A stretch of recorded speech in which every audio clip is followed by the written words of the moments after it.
लाल किला है, आपको रोशनी अभी भी दिख रही होगी। कई सारी एम्बुलेंसेज यहाँ पर खड़ी हैं, पीछे एक एनएसजी की गाड़ी यहाँ पर खड़ी है और इस सड़क के दूसरे हिस्से में अगर मैं मूव करता हूं तो उस रास्ते को पूरी तरीके से बंद करके रखा हुआ है। वहां पर अभी भी कई सारी फायर ब्रिगेड की गाड़ियां वहां पर खड़ी हैं और सामने का हिस्सा अंकित दिखाएंगे। सामने का हिस्सा जहां पर लाइट जल रही है वहां पर धमाका हुआ था और वहां पर अब से थोड़ी देर बाद गृह मंत्री अमित शाह पहुंचने वाले हैं, वहां पर तैयारियां। लेकिन मोहित का मैं रुक कर लेता हूं। मोहित, 2011 में हाईकोर्ट की पार्किंग लॉट में धमाका, 2021 में अगर मैं ठीक हूं इजरायली दूतावास के पास एक बहुत छोटा सा धमाका, कोई नुकसान नहीं। लेकिन एक अरसे बाद दिल्ली में इस तरीके का धमाका हुआ है जिसमें लोगों की जानें गई हैं। धमाका किस तरीके का था, क्या टेरर एंगल है या फिर इसके पीछे क्या वजह है? चलती गाड़ी में धमाका, इसको लेकर पुलिस जांच कर रही है, लेकिन क्या जानकारी सबसे पहले आपके पास? देखिए, शुरुआती जांच में जो जानकारी हमारे पास आई थी कि पार्किंग, जो अवैध पार्किंग इलाका है, वहां पे एक गाड़ी खड़ी थी जिसमें ब्लास्ट हुआ और ब्लास्ट के बाद कई गाड़ियों में आग लगी और लगातार ब्लास्ट होते रहे। लेकिन जैसे जैसे जांच आगे बढ़ी तो पता लगा ये खड़ी गाड़ी नहीं थी, ये मूविंग कार थी जो रेड लाइट के पास आई थी और रेड लाइट से थोड़ी सी आगे जैसी बढ़िया उसमें बहुत तेज धमाका हुआ है और उसके आसपास जितनी गाड़ियां थी वो चपेट में आई है। फॉरेंसिक की टीम मौके पर, ना सिर्फ दिल्ली गवर्नमेंट, दिल्ली पुलिस, बल्कि एनआईए की फॉरेंसिक टीम भी मौके पर जांच कर रही है और इनका कहना है कि जो ब्लास्ट है वो कोई आम ब्लास्ट नहीं था, ये एक बड़ा ब्लास्ट था जिसकी डेंसिटी काफी हाई थी और इस इतनी लंबी दूरी तक कार के परखच्चे उड़कर आए हैं। मैं कुछ आपको कार के परखच्चे दिखाता हूं, वो कितनी दूरी से उड़कर आए हैं और कैमरामैन अंकित पहले वो विजुअल दिखाएं जहां पे लाइट जल रही है और वहां पे ब्लास्ट का स्पॉट है और वहां से करीब 50 मीटर की दूरी पर ये जो है कार का जो पार्ट है, जो गेट है, वो यहाँ पे आके गिरा है और इसके साथ ही जो मास्क के टुकड़े थे, जब हम सबसे पहले इस मौके पर आए हैं,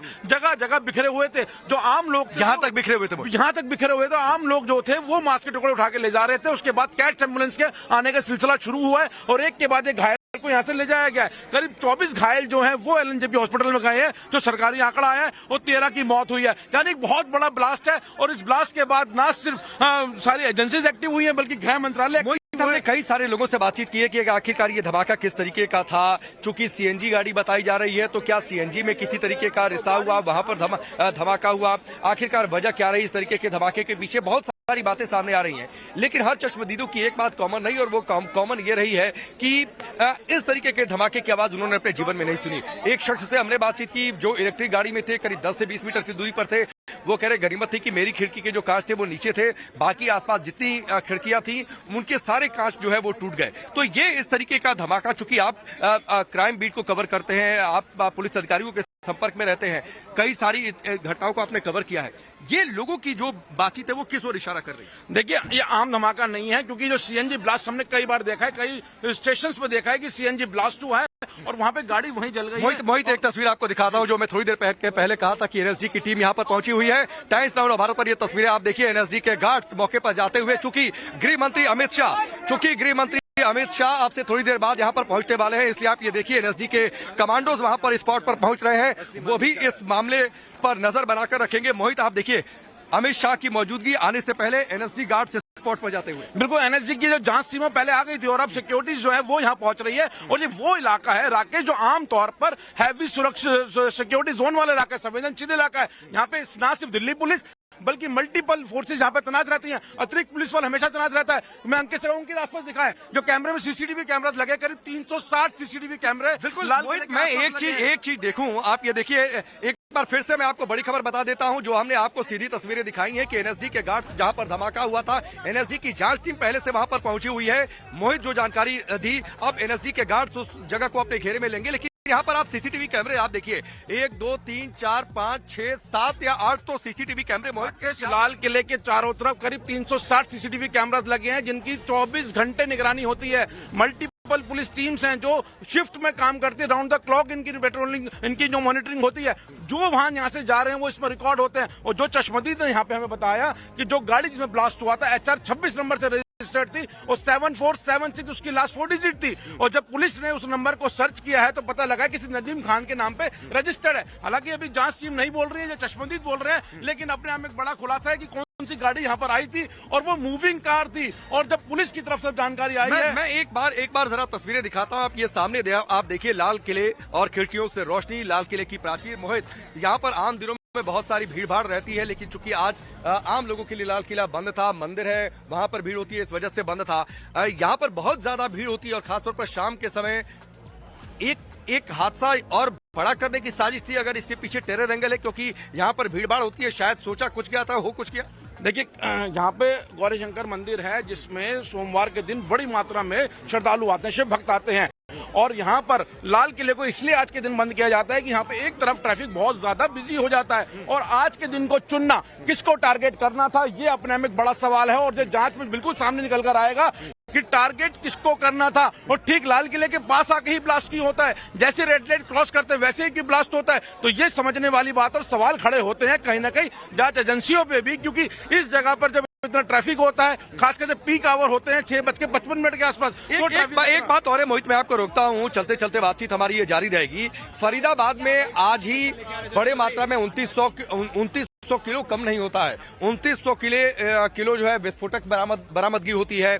डॉक्टर आदिल की गिरफ्तारी होती है। एक बड़ा नेक्सस को बस किया गया, यानी बहुत कुछ चल रहा था कि देश में एक साथ सारे धमाके करा दिए जाएं, कई जगहों पर धमाके किए जाएं, ये एक बड़ी साजिश चल रही थी। लेकिन दूसरी ओर एक सवाल तो है कि आखिरकार अगर कोई साजिश लाल किले के करीब 200 से 300 मीटर, अगर मैं स्पॉट जो विस्फोट का मान लूं 200 से 300 मीटर, अगर वहां तक का ये साजिश को लेकर जाने में सफल हुए तो आखिरकार क्या है। शायद इसीलिए गृह मंत्री ने ये बात कही भी कि हम सारे सीसीटीवी को मॉनिटर कर रहे हैं, सारे सीसीटीवी खंगाले जा रहे हैं, उसके बाद हम बहुत जल्दी जांच का कुछ क्या नतीजा है, एक प्राइमरी इंफॉर्मेशन क्या हो सकती है, वो देश के सामने रखी जाएगी। देखिए, जिस तरीके से खुद गृह मंत्री पूरी इस घटना को मॉनिटर कर रहे हैं, तो दिल्ली पुलिस ने तुरंत बोला है इस बात को लेकर, खुद सीपी सामने आए हैं कि वो किसी भी संदेह को नकार नहीं रहे हैं। अगर ये टेरर एंगल है, टेरर ब्लास्ट है, तो इसके खिलाफ सख्त जांच की जाएगी। और शुरुआत में ये बोल दिया गया दिल्ली पुलिस की तरफ से, ये कोई आम ब्लास्ट नहीं है, इसकी इंटेंसिटी बहुत ज्यादा थी। 200 मीटर दूर तक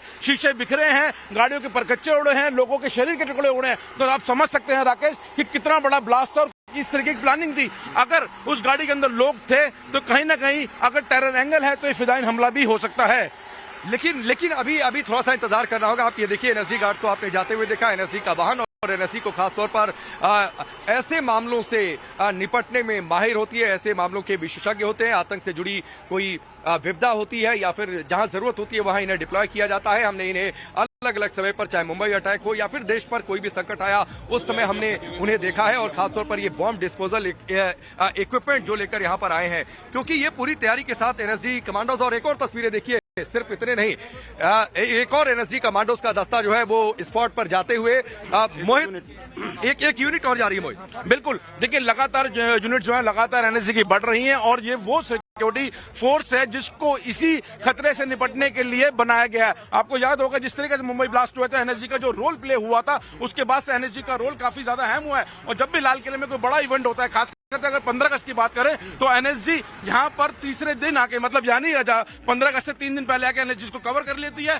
और उसके बाद एसपीजी कवर करती है। और 24 अगर 12 महीनों की बात करें तो मल्टी लेयर सुरक्षा लाल किले के आसपास हम देखते हैं। अतिरिक्त पुलिस बल हमेशा तैनात रहता है, क्योंकि यहाँ पे बड़े बड़े इवेंट्स होते हैं और फोर्स यहाँ पे हमेशा तैनात रहती है। इस फोर्स के बीच में इतना बड़ा हमला कर देना अपने आप में मोहित, अगर बैक टू बैक एनएसजी की 2 यूनिट पहुंच गई, यहाँ पर बॉम्ब डिस्पोजल इक्विपमेंट है, तैयारियां हैं, गृहमंत्री अमित शाह आ रहे हैं, जो प्राइमरी इंफॉर्मेशन, चाहे वो चश्मदीदों की बातचीत करें या फिर पुलिस के जो सूत्र जानकारी दे रहे हैं कि 200 मीटर तक धमाका, आमतौर पर इस तरीके का धमाके की 200 मीटर तक खिड़कियों के शीशे टूट जाए, ये जाहिर सी बात है, ये एक कुछ बड़ा इशारा कर रहे हैं, इसीलिए शायद इतनी मूवमेंट देखने को मिल रही है। बिल्कुल, क्योंकि अब जब जांच है वो तेज हो चुकी है। यहाँ पे 3 फॉरेंसिक टीम आई है, दिल्ली पुलिस, दिल्ली गवर्नमेंट और एनआईए की फॉरेंसिक टीम, और तीनों अब अलग अलग जगहों पर, अलग अलग स्पॉट पर जो है साइंटिफिक एविडेंस ले रही हैं। अब पुलिस के सामने क्या तथ्य निकल के सामने आ रहे हैं, वो यहाँ पे मूवमेंट बता रही है कि किस तरीके की मूवमेंट। आप देखिए, एनआईए की जो जांच टीम आई थी अपने इक्विपमेंट लेके आगे की तरफ जा रही है, और जो बॉम्ब डिस्पोजल जो यूनिट आपने दिखाई है,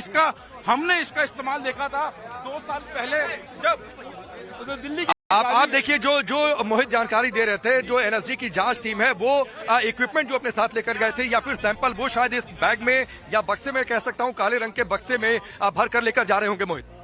देखिए, इसके अंदर सैंपल्स तो नहीं, इसके अंदर इक्विपमेंट्स होते हैं, जो इक्विपमेंट्स लेके वो उस जगह की साइंटिफिक एविडेंस वहां से कलेक्ट करते हैं। और देखिए, इसको वो ले जाएंगे अपने बड़े जो वाहन हैं उनमें आए हैं। और मैं अंकित से कहूँगा, अंकित बॉम्ब डिस्पोजल वाला जो वाहन है वो दिखाए। इसका इस्तेमाल हमने तब देखा जब दिल्ली के गाजियाबाद बॉर्डर के पास बड़ी मात्रा में एक घर से RDX मिला था, जिसको ब्लास्ट किया गया था, तो इसी वाहन का इस्तेमाल किया गया था, इस वाहन में रख के उसको डिस्पोज ऑफ किया गया था। तो फिलहाल एनएसजी की मूवमेंट